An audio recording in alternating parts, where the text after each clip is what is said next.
Hello aspirant, हम अपनी जो सीरीज चला रखी थी पीवाईक्यू क्वेश्चंस की, तो उसे हम आगे बढ़ाते हैं। आज हम जिस चीज़ के बारे में बात करने वाले हैं वो है सिंधु घाटी सभ्यता को लेकर और उसकी संस्कृति को लेकर। तो इनके क्वेश्चंस को लेकर बात करते हैं। फर्स्ट क्वेश्चन है, सिंधु सभ्यता अस्तित्व में थी? अच्छा, अब ये देखो, हम जब तीन पार्ट में डिवाइड करते हैं, प्रागैतिहासिक काल, ऐतिहासिक काल और मॉडर्न जिसे हम बोलते हैं, तो ये सिंधु घाटी सभ्यता अस्तित्व में किस काल में थी?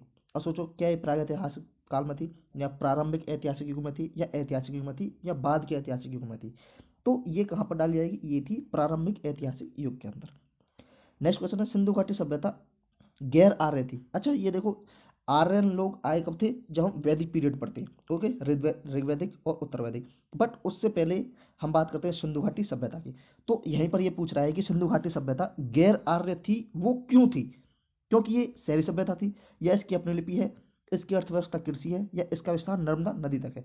तो इन तीन ऑप्शंस में से तो कोई भी नहीं है। बट हम एक जो चीज़ हम पढ़ते हैं, जब सिंधु घाटी सभ्यता की विशेषताओं के बारे में हम पढ़ते हैं, तो उसमें एक चीज़ दिखा कर आती है कि ये फर्स्ट पहली शहरी सभ्यता थी। ओके, तो यही इसकी विशेषता है, ये कि ये एक शहरी सभ्यता थी। नेक्स्ट है, मानव समाज इसलिए अद्वितीय है? अच्छा, एक चीज़ यहाँ पर है कि मानव समाज को अद्वितीय बताया गया, मतलब वो एक तरह से डाइवर्सिटी है उसके अंदर, बहुत ज़्यादा यूनिक है। वो किसकी वजह से है? वो क्या, वो संस्कृति की वजह से है, अर्थव्यवस्था, धर्म, या फिर विज्ञान? तो वो अपनी कल्चर की वजह से, संस्कृति की वजह से। ओके। नेक्स्ट है, निम्न में से कौन हड़प्पा सभ्यता से संबंधित है? बताओ कौन सा? अब यही होगा ना, सिंधु घाटी सभ्यता, इसके बाद वैदिक सभ्यता है, मेसोपोटामिया इसके साथ साथ चल रही है। ठीक, तो यहाँ पर साथ साथ चलने वाली एक बात नहीं पूछा, कंटेम्प्रेरी नहीं पूछ रहे हैं वो लोग, वो सीधा पूछ रहा है कि हड़प्पा सभ्यता से संबंधित क्या है। अच्छा, यहाँ पर जब आप क्वेश्चन देख रहे हो तो आपको दिख रहा है कि यार ये तो वन लाइनर क्वेश्चन है जो पूछे जा रहे हैं, जो आप करवा रहे हो।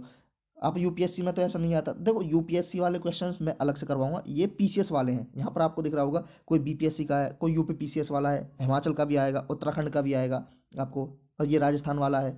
ओके, ये पीसीएस वाले हैं सारे के सारे। ठीक, तो सिंधु घाटी सभ्यता को आर्य समाज से पहले रखने का महत्वपूर्ण कारण क्या है? अब बताओ, आर्य समाज से पहले रखने का महत्वपूर्ण कारण क्या है? तो वहां पर मिट्टी के बर्तन इसका आंसर होगा। देखो, लिपि से हमें कोई लेना देना नहीं है, टाउन प्लानिंग की बात नहीं कर रहे, तांबे की बात नहीं कर रहे। यहाँ पर जो मेन सटीक आंसर है वो होगा मिट्टी के बर्तन। नेक्स्ट क्वेश्चन है, सिंधु घाटी संस्कृति वैदिक सभ्यता से भिन्न थी? अच्छा, वैदिक सभ्यता से किस तरह भिन्न थी? जब हम बात करते हैं सिंधु घाटी सभ्यता की विशेषताओं के बारे में, देखो, सिंधु घाटी सभ्यता की विशेषता जब हम पढ़ते हैं तो शहरी जीवन था, ठीक है, चित्रात्मक लिपि थी, बिल्कुल थी, लोहे और रक्षात्मक तीर के ज्ञान का अभाव था, बिल्कुल था, क्योंकि वो लोहे के बारे में हमें कोई प्रमाण नहीं मिले, न हम जानते हैं। वो स्टार्ट हुई थी वैदिक पीरियड के बाद। ओके, वैदिक पीरियड के अंदर वहां पर हम लोग देखते हैं। तो यहाँ पर आंसर होगा डी, उपरोक्त सभी। नेक्स्ट क्वेश्चन है, हड़प्पा संस्कृति के बारे में ज्ञान का स्रोत क्या है? अब बताओ, ज्ञान का स्रोत क्या है? क्या हमें हड़प्पा संस्कृति के बारे में जो, उसके बारे में जानकारी जो मिलती है, जिससे हम इतनी सारी चीज़ें हमने एक्सक्वेशन की है, साइट्स वगैरह की सारी चीज़ें हम जाने हैं कि ये क्या है क्या नहीं है, उसके अंदर क्या चीज़ें मिली है, क्या वो चीज़ें हमें शिलालेखों से पता चली है? तो नहीं। क्या ये हमें टेराकोटा मोहरों के लेखन से प्राप्त मिली है? तो नहीं। उपरोक्त सभी आंसर होगा नहीं। तो आंसर होगा इसका सी, पुरातात्विक उत्खनन, जो हमने साइट्स एक्सकवेशन की है, ठीक है, उससे हमें पता चला है जो भी चीज़ें वहाँ पर मिली है। और ये एक चीज़ मैं बता दूं, ये पूरी पूरी जो सिंधु घाटी सभ्यता है, ये एक तरह से इंटरप्रिटेशन बेस्ड है। मतलब कोई भी चीज़ अगर हमें मिली है तो उसके बारे में एक पूरा पूरा सटीक हमारे पास ये चीज़ नहीं है कि ये वही चीज़ होगी, हम सिर्फ एक अनुमान लगा रहे हैं कि ये ऐसा हो सकता है। ओके, एक कलम के जैसा हमें कुछ मिला, तो हम क्या सोचेंगे, ये कलम जैसा है, तो ये कलम हो सकती है, पेन हो सकता है, बट जरूर नहीं है कि वो उस टाइम पेन हो, कुछ और हो सकता है। ठीक है, तो ऐसा नहीं, क्योंकि इसकी लिपि नहीं पढ़ी गई है, तो हम एक तरह से अपना अंदाजा लगाते हैं, उसके बेसिस पर हम इसे पढ़ते हैं। ओके। नेक्स्ट है, निम्न में से कौन हड़प्पा संस्कृति पर प्रकाश डालता है? बताओ, वही पुरातात्विक उत्खनन। सिंधु घाटी सभ्यता के निवासियों के बारे में ज्ञान का मुख्य स्रोत, अब वही सारी चीजें हैं, बर्तन, आभूषण, हथियार, उपकरण, ये सारी चीजों के बारे में हमें जानकारी मिलती है। नेक्स्ट बात करते हैं हम नेक्स्ट क्वेश्चन की। नेक्स्ट है कि भारत में चांदी का सबसे पहला प्रमाण, अब सोचो, चांदी का सबसे पहला प्रमाण भाई हमें हड़प्पा संस्कृति में मिलता है। नेक्स्ट है, हड़प्पा मिट्टी के बर्तनों में आमतौर पर किस रंग का, अब सोचो यार, अगर मैं आईवीसी साइट की बात करूं, आईवीसी साइट की, तो उसमें किस तरह के बर्तनों का यूज किया गया? काले पर लाल तरह के।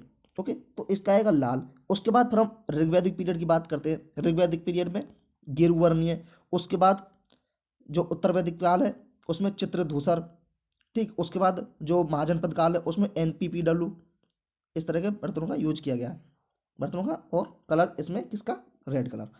नेक्स्ट है मूर्ति पूजा की शुरुआत कब से मानी जाती है? अब बताओ मूर्ति पूजा। अब आप देखोगे देवी की प्रतिमा हमें कई जगह से मिली है। मैंने आपको पिछली वीडियो में बताया था कि नर्मदा नदी से हमें जो हड्डियां मिली हैं, और फिर कई जगह से हमें मातृ देवी की मूर्ति मिली है।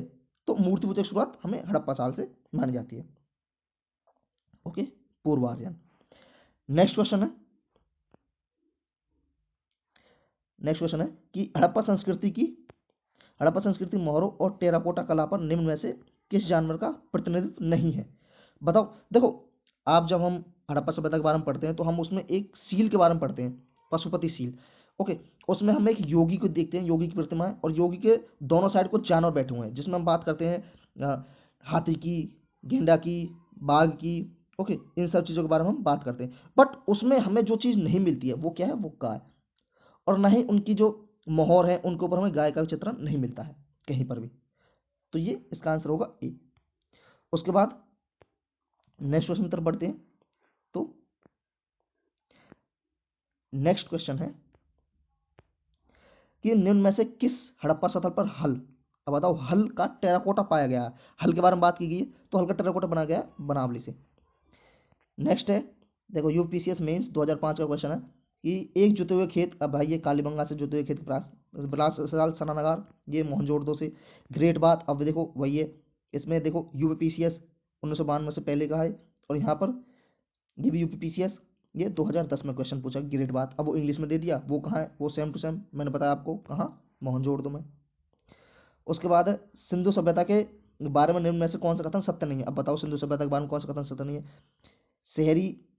शहरों में सटीक जल निकासी व्यवस्था, ये तो सही है भाई, जल निकासी व्यवस्था थी। आप देखो घर से बाहर की तरफ नाले बनी हुई थी जो पत्थर की सिल्लियों से ढकी हुई थी। व्यापार वाणिज्य उन्नत अवस्था में था, बिल्कुल भाई। मेसोपोटामिया अलग अलग उनसे उनका व्यापार था। सुमेर के शासक, सुमेरियन अभिलेख जो आप बात करते हो, ठीक है। दिलमुन मकन मेल हुआ यहाँ पर, ठीक है, ये तो था।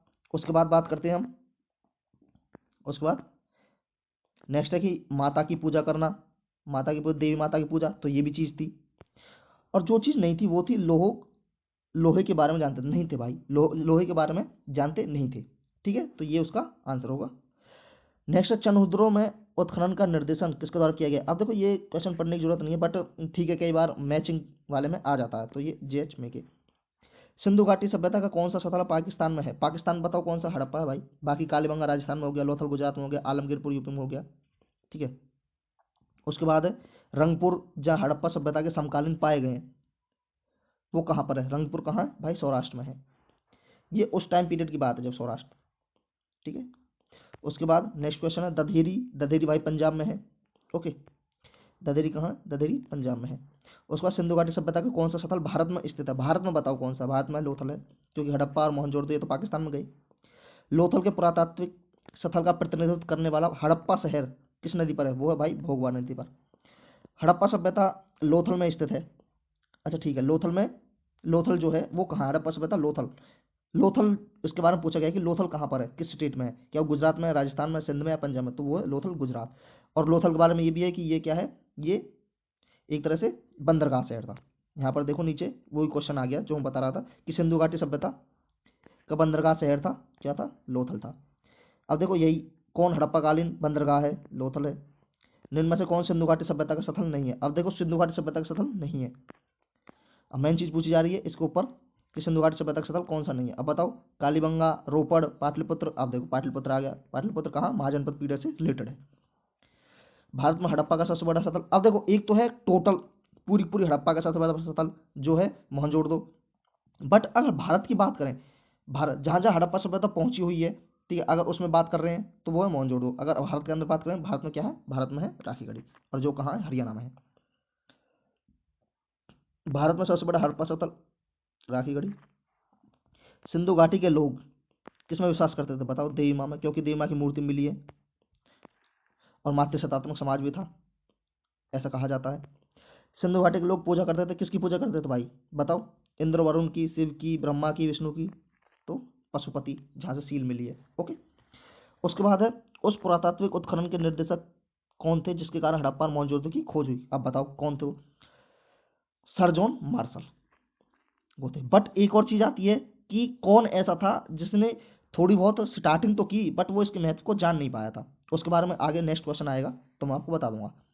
तो सिंधु घाटी सभ्यता की खोज से जुड़े दो भारतीय, अब बताओ दो भारतीय, राखलदास बनर्जी और दयाराम साहनी। अच्छा, एक क्वेश्चन और आता है कि दयाराम साहनी ने किस स्थल की खोज की और राखलदास बनर्जी किसकी? तो दयाराम साहनी ने हड़प्पा की और राखलदास बनर्जी ने मोहनजोदड़ो की। ठीक है। नेक्स्ट क्वेश्चन है कि निम्न में से कौन सा सम्मिलित नहीं है? Harappa Dayaram Sahni, Lothal HR. Rao, Surkotada GP. Joshi, Dholavira BK. Thapar, ये नहीं है, बाकी ये तीनों सही है। नेक्स्ट है पहला पुरातत्वविद जिसने हड़प्पा की खुदाई की लेकिन इसके महत्व को नहीं पहचान सका, वह कौन था? अब देखो मैंने बताया था, तो ये कौन था? ये था ई कनिंघम। ठीक है। तो आज के लिए इतना ही। आगे क्वेश्चन, काफ़ी ज़्यादा क्वेश्चन है इसके, तो ये 2 वीडियो में कवर होंगे। तो आज हम यहीं पर रुकते हैं, मिलते हैं हम नेक्स्ट वीडियो में। Okay, thank you, thanks for watching.